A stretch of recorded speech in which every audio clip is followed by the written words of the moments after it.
Omukushabira omutumbi gw'omukozi wa BSO Isirwe omuhwezi w'orukuru itendekyereere Professor John Mugisha yayereka okushashaha gw'okufa kw'omugyenzi Katumba owagambwaho nk'omuntu obiire akozire cyangwa mu kutunguura eby'obuhingi hamwe n'obwengye bw'omutindo.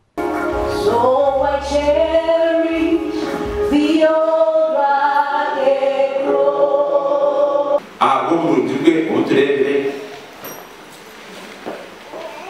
no kana capturing my attention na biti ta innovation akati kitu kuselinga munonga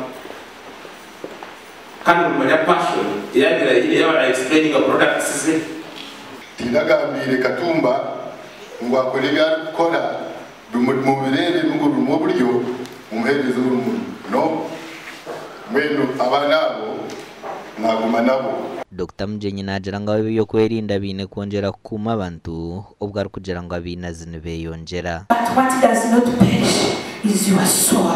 Oye teka techota. Katumba shayi yagendera bityo tureba ngo yagendera mutunga.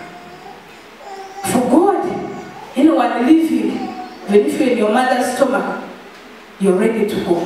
Okubara ko mugenzi James Katumba kukabahizo bari rwa mukago bwatemba motoka eri kutekatekwa kube y'abashuma ababire nibamugambira okuterera abantu be okohereza sente obukikuru bushatu obwiro bwakungura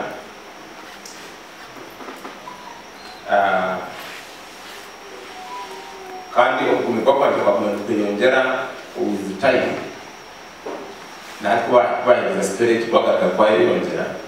Okushabira omugenzi kwayebemberwa Reverend Justin Basemera.